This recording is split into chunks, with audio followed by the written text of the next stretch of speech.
Good morning, જય માતાજી. અને રસોડામાં આવીને લેમ્પની સાપ ચાલુ કરી અને જૂની ઘંટીનું અનબોક્સિંગ કર્યું. પછી તો રસોડામાંથી ઘંટીને ઢવડીને લાવ્યો ઓસરીમાં અને ઘંટીને ચારે સાઈડના વ્હીલ ખોલ્યા અને જોયું છે તો ઘંટીમાં તો જામી ગયો છે લોટ. ઈ પણ બની ગઈ ઢેફલી. લાઈન મોઢામાં નાખું. ઘંટીને ચાલુ કરી દીધું, સાકા વળીએ સાફ કરવાનું. થઈ ગઈ ઘંટી આખી સાફ અને કરી દીધી ઘંટીને ફિટ અને રસોડામાં આવીને ઘંટીને ભરી લીધો બોકો.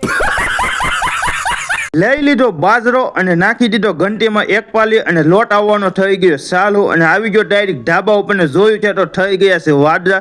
વરસાદ ન આવે ઈ પહેલા પપ્પા હેઠા ભરવા મીડ્યા પાણી. ઉપડી ગયો નાવા, નાઈ ધોઈને થઈ ગયો ફ્રેશ ને કપાળે કરી નાખ્યો સાંડલો અને કઈના થોડાક નખરા કરવાના ચાલુ. આવી ગયો ગામમાં અને મલો દેખાડે છે મોબાઈલ ને દીધો એને અઠોરો હાલે ફોડી નાખ. અને અહીંયા જો વ્હીલના ટાયરના ડોક્ટર આવી ગયા છે. સાંજે ફળિયામાં ધૈર્યો ખાટલો અને બેઠો. અને આ ટ્રેન્ડિંગ વિડીયો તમને કઈ રીતનો ગમ્યો કોમેન્ટ કરી દેજો. મમ્મી ઉઠકે કે વાસણ અહીંયા કરી મિની બ્લોગ પૂરો ફટાફટ વાળા ફોલો કરતા રહેજો. મળીએ પાછા નેક્સ્ટ બ્લોગમાં.